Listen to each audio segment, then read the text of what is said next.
नमस्कार जी। मैं नारायण लाल क्या हूँ कि पिछले 2 दिनों से ब्लैक बोर्ड के सामने नहीं जा पा रहा हूँ। ब्लैक बोर्ड के सामने नहीं जा पा रहा हूँ तो क्या हो रहा है कि जी मैं ऑनलाइन जो क्लास है जो नियमित चला रहा हूँ, जिसमें केमिस्ट्री का पार्ट पढ़ा रहा था मैं आपको, 5वें नंबर का पार्ट। तो उसमें क्या हो गया, उस पार्ट को मैं आगे नहीं बढ़ा पा रहा हूँ। तो अभी क्या है कि मैं आज रविवार भी था, घर पर ही हूँ मैं, लेकिन फिर क्या है कि मुझे आज के बाहर जाना पड़ा। तो इससे क्या हो गया, ऑनलाइन जो मैं पढ़ा रहा हूँ जिसकी थोड़ी स्टडी थोड़ी डिस्टर्ब होती है। तो फिर मैंने विचार किया कि नया तरीका बनाते हैं। तो नए तरीके में मुझे मिला कि मेरे फ़ोन के अंदर एक स्क्रीन रिकॉर्डर नाम का एक ऐप्स ऐड है। ऐप मैंने मेरी मोबाइल फ़ोन में है। तो मैंने एक विचार किया कि चलो मेरे उस ऐप से क्या करते हैं, क्योंकि विज्ञान जो है शुरुआत की 11 पार्ट जिसमें बायोलॉजी और फिजिक्स केमिस्ट्री के पार्ट आएंगे, उसके बाद 12 से लेकर के 19 तक पार्ट जो है उसको अगर हम किताब से रीडिंग भी मारे ना तो भी हम बहुत बढ़िया तरीके से समझ सकते हैं। तो क्यों ना हम कुछ ऐसे पार्ट को भी हम आपके बीच में समानांतर स्टार्ट कर दें। जैसे एक तरफ केमिस्ट्री का पार्ट चलेगा, एक तरफ 5वां पार्ट चलेगा, एक तरफ उसकी तरफ समांतर को एक पार्ट बना दें। जब कभी किसी कारणवश अगर हम ब्लैक बोर्ड के सामने नहीं जा पाए ना, तो कोई ऐसा नया पार्ट उस पार्ट के बारे में कहीं जा रहे हैं तो केवल फ़ोन में एयरफोन डाल करके आपके बीच में स्क्रीन रिकॉर्ड करके आपके बीच में डाल सकते हैं। तो मैंने क्या कर रखा है, अपने मोबाइल फ़ोन में जो मैंने एक स्क्रीन रिकॉर्डर के माध्यम से तो रिकॉर्ड कर रहा हूँ, लेकिन मेरे मोबाइल फ़ोन में मैंने एक क्या कर रखा है कि अपनी पीडीएफ खोला, जिस पीडीएफ के अंदर क्या है कि 14वां पार्ट है। तो 14वें पार्ट का नाम है पादपों एवं जंतुओं का आर्थिक महत्व, economic importance of the plants and animals नाम का लेसन है। इसके अंदर शुरू में जो पहला पैराग्राफ लिख रखा है, आप देखिए पहला पैराग्राफ इधर। इस पहले पैराग्राफ में आपको बताया जा रहा है, एक सामान्य सी इन्फॉर्मेशन है कि भाई एक व्यक्ति को, एक मानव को जीवन चलाने के लिए रोटी, कपड़ा, मकान, 3 चीज़ों की जरूरत होती है। उसको अगर रोटी, कपड़ा, मकान, तो रोटी जो होती है ना, अनाज, भोजन जो होता है ना, वो अनाज, दाल, चीनी के रूप में वो पौधों से मिलता है, डायरेक्ट इनडायरेक्ट। और उसको जो कपड़ा होता है ना, कपड़ा रेशे से बनता है, रेशा पेड़ पौधों से मिलता है। और मकान के अंदर जो फर्नीचर्स होते हैं, किवाड़ या दीवार, किवाड़ या खिड़कियां जो होती हैं, वो क्या बनी होती है कि इसकी बनी होती है, आप क्या लकड़ी होगी, तो लकड़ी की बनी होती है। तो लकड़ी भी हमको कहाँ से मिलता है, पेड़ पौधों से ही मिल रहा है। ये तो एक तो सामान्य जानकारी है कि भाई पेड़ पौधों का हमारे लाइफ में बड़ा महत्व है। दूसरा है कि आर्थिक वनस्पति विज्ञान क्या है। आर्थिक वनस्पति विज्ञान क्या है, विज्ञान की एक शाखा समझ लीजिए जिसके अंदर आर्थिक रूप से महत्वपूर्ण पादपों का या उसके उत्पादों का अध्ययन किया जाता है। तो विज्ञान की वह शाखा समझ, इस किताब में क्या लिखा होगी, किताब में लिखा आर्थिक रूप से महत्वपूर्ण पादपों व उनके उत्पादों का अध्ययन आर्थिक वनस्पति विज्ञान कहलाता है। मतलब विज्ञान की एक ब्रांच जिसके अंदर आर्थिक रूप से महत्वपूर्ण पादपों और उनके उत्पादों का अध्ययन करते हैं, उसको आर्थिक वनस्पति विज्ञान कहते हैं।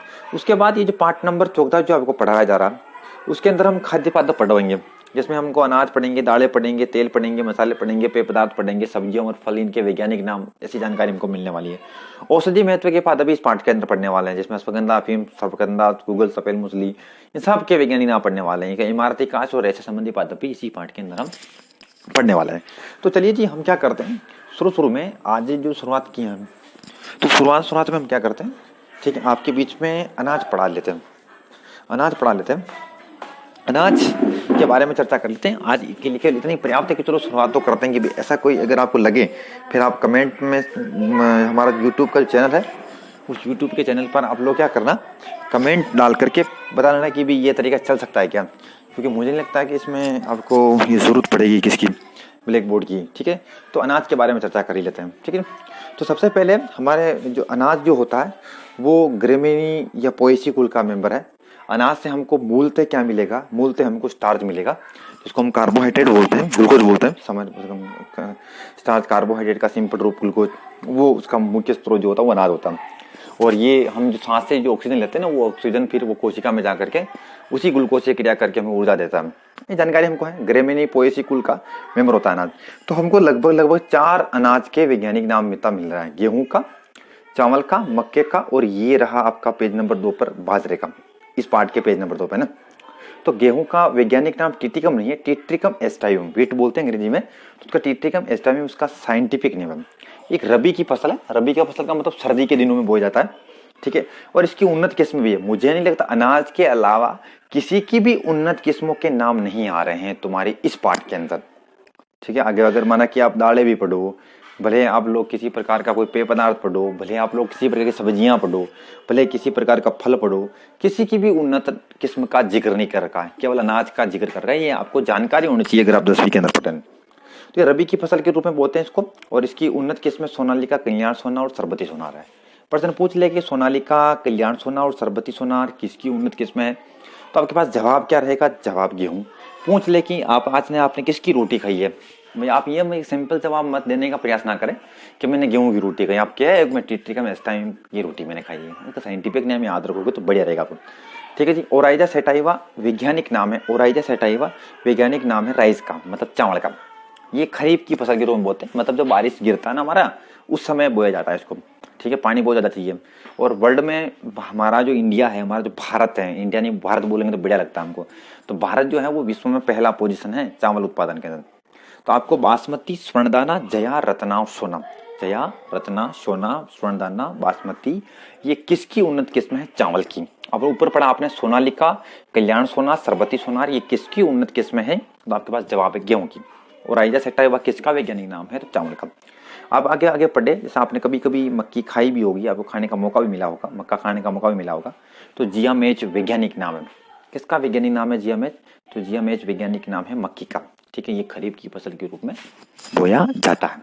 ठीक है, विजय, शक्ति और रतन, ये किसकी उन्नत किस्म है? तो विजय, शक्ति और रतन जो है वो मक्की की उन्नत किस्म है। तो तुम्हारी पूरी किताब के अंदर केवल 3 की ही उन्नत किस्में बता रखी है। एक तो मक्के की विजय, शक्ति, रतन, और दूसरी चावल की बासमती, स्वर्णदाना, जया, रत्ना और सोना। तीसरी गेहूं की सोनालिका, कल्याण सोना और सरबती सोना। इसके अलावा आपको किसी भी की उन्नत किस्म नहीं पता लगेगा। वैज्ञानिक नाम देखिए आप लोग, पहला हमको मिला टेट्रिकम एस्टाइम, scientific name of the wheat, मतलब गेहूं का वैज्ञानिक नाम है। ओराइजा सेटाइवा साइंटिफिक नेम है चावल का, चावल का वैज्ञानिक नाम क्या है? Oryza sativa. और जियामेच किसका वैज्ञानिक नाम है? मक्की का। ये रहा आपके पास, ये जो पार्ट नंबर 14 है उसके पहले पन्ने पर 3 अनाजों के वैज्ञानिक नाम बता रखे हैं, जिसमें से रबी की फसल के रूप में गेहूं था, चावल और मक्का जो था वो खरीफ की फसल के रूप में। अब आप देख लीजिए, क्यों ना हम अनाज के बाद थोड़ा आगे ही बढ़ जाएंगे, लेकिन चलो अनाज के बाद आगे ही बढ़ जाते हैं, कोई फर्क नहीं पड़ता हमको कि अनाज ही नहीं पड़े, उसके आगे ही बढ़ सकते हैं। तो देखो अब बाजरा आया, तो बाजरा का वैज्ञानिक नाम है पेनिसिटम टाइफाइडिस। साइंटिफिक नेम ऑफ द बाजरा, तो बाजरे का साइंटिफिक नेम है पेनिसिटम, सॉरी गलत बोलने का तरीका देखिए, तो पेनिसिटम टाइफाइडिस साइंटिफिक नेम है बाजरे का। खरीफ की फसल के रूप बोलते हैं। तो आपको 10वीं की विज्ञान की किताब में जब आर्थिक महत्व के पद पढ़ाए जा रहे थे और उसमें जो अनाज नाम का टॉपिक पढ़ाया जा रहा था, तो गेहूं, चावल, मक्का और बाजरा, चार जो हैं, गेहूं, ये आपका चावल, मक्का और बाजरा, 4 क्या कर रखे थे? पादपों के वैज्ञानिक नाम बता रखे थे। उसमें से आपको गेहूं की और मक्के की और चावल का आपको उन्नत किस्में भी थी साइंटिफिक नेम के अलावा, बाकी बाजरे। और इसमें इन चारों में से जो रबी की फसल थी ना, वो रबी की फसल आपके पास गेहूं थी, बाकी बाजरा और बाजरा या मक्का और जो चावल जो था वो तुम्हारी खरीफ की फसलें थे। तो क्यों ना चलो हम खाद्य संबंधी बातों में दालें भी पढ़ लेते हैं। तो आज का हमारा टॉपिक रह जाएगा कि हमने आज क्या पढ़ा, एक तो गेहूं पढ़ा और एक दाल पढ़ा। साइंटिफिक नेम आपको याद रहना चाहिए साहब जी, हम कैसे ही बोले आपको लगना चाहिए कि भाई बोले हमने इस एंगल से पढ़ा। तो चलो दाल लेते हैं। दाल में हम लेते हैं, दाल प्रोटीन के उत्तम स्रोत है। भाई अनाज किसके प्रमुख स्रोत हैं? कार्बोहाइड्रेट के, स्टार्च के। उसी प्रकार ये दालें किसका उत्तम स्रोत होगी? दालों में क्या मिलेगा? प्रोटीन मिलेगा। ठीक है, इसके अलावा ये लेग्यूमिनेसी कुल के सदस्य हैं। हमने पढ़ा ग्रेमिनी और पोएसी कुल के कौन आते हैं? तो ग्रेमिनी और पोएसी कुल के आते हैं अनाज। तो ये जो लेग्यूमिनेसी कुल के कौन आ रहे हैं? प्रोटीन आ रहे हैं। ठीक है, तो चलिए उसका हम दालों में सबसे पहले पढ़ते हैं चना। हमारा पता है किंग ऑफ दाल, मतलब राजा होता है दालों का। तो दालों का राजा कौन है? चना है। भारत में चना उत्पादन में पहला स्थान है। ये जानकारी भी किताब के अंदर लिख करके आपको दे रखी है, बच्चा समझ तो इसको भी लिख रहा। ठीक है, रबी की फसल है, मतलब गेहूं के साथ बोया जाता है। रबी की फसल जानते हो सर्दी में बोया जाता है। इसका नाम क्या है? साइसर एराइटेनम।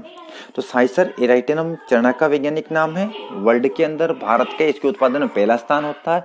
ये रबी की फसल है और साथ में इसको दालों का राजा कहते हैं। कहते हैं कि दालों के राजा का वैज्ञानिक नाम बताइए। तो आपके पास एक ही जवाब है कि दालों के राजा का वैज्ञानिक नाम साइसर एराइटेनम है। चलो जी, अरहर की दाल अगर आपने कभी खाया हो तो कैजनस कजन, इसको एक बढ़िया जानकारी है। अगर बच्चा समझ जाए कि भाई मेरे को क्या करना है, जब भी चने की दाल खाओ तो क्या बोलो मैं साइसर एराइटेनम खा रहा हूँ, यूं नहीं करना है कि चने की दाल खा रहा हूँ। अगर विज्ञान आप पढ़ रहे हो, विज्ञान की जानकारी तो पढ़ो।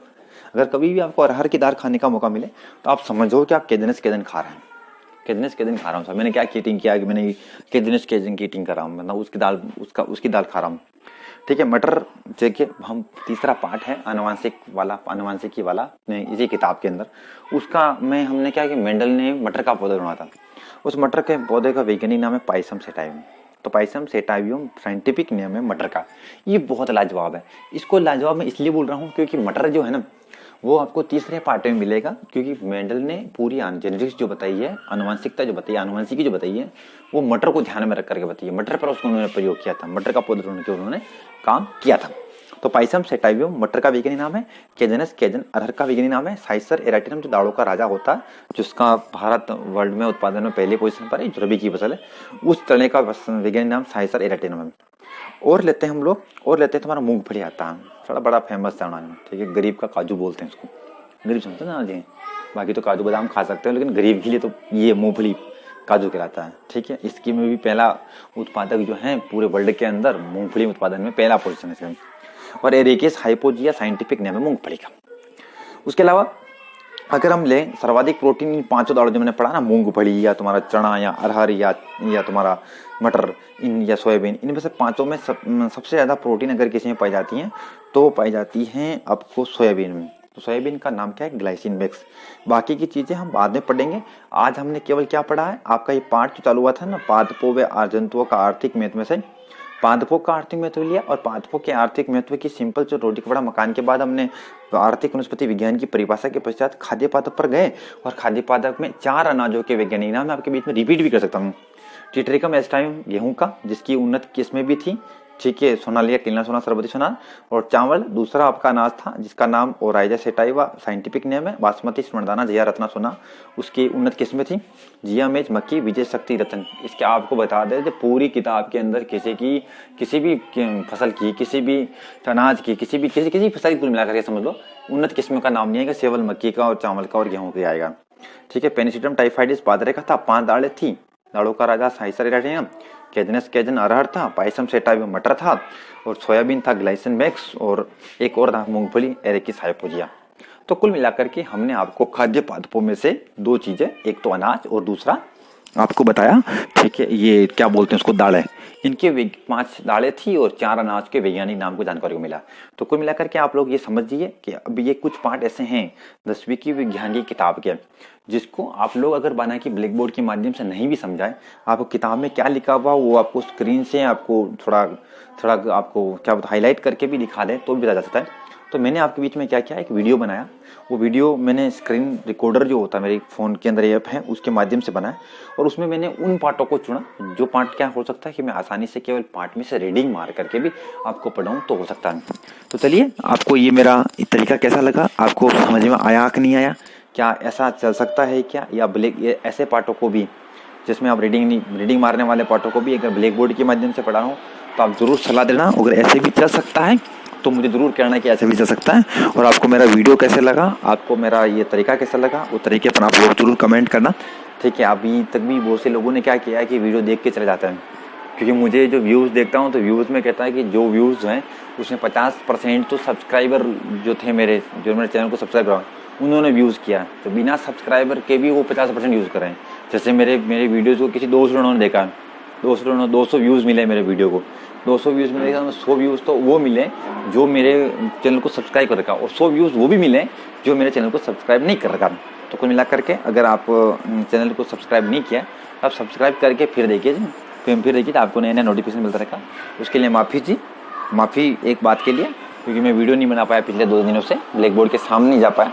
आगे आने वाले वक्त में बताता रहूँगा, एक समानांतर बात चलाऊँगा आपके बीच में, ठीक है। एक पढ़ाऊंगा आपके बीच में ब्लैक बोर्ड वाली चीज़, एक बिना ब्लैक बोर्ड वाली चीज़। तो बिना ब्लैक बोर्ड वाली चीज़ का मैंने पहला पार्ट आपको 14वें नंबर का लेसन सुना, जिसका नाम पादप व जंतुओं का आर्थिक महत्व। कैसा लगा वीडियो, आप जरूर कमेंट बॉक्स में कमेंट डाल करके बताने का जी, ठीक है जी। 4 अनाज और 5 दालों के वैज्ञानिक नाम जरूर आपको याद रहना चाहिए। अभी के लिए केवल बस इतना ही, ठीक है जी, केवल बस इतना ही, ठीक है जी। मैं नारायण खारोड, ठीक है। आदर्श विद्या मंदिर जो मेरी संस्था है, जो मेरा जिगर है, जिसके लिए मैं काम करता हूँ, बिल्कुल समर्पण से काम करता हूँ, ठीक है। वो करेड़ा मेरा गांव का नाम है, ठीक है। अभी के लिए केवल इतना ही। श्री राम, जय श्री राम।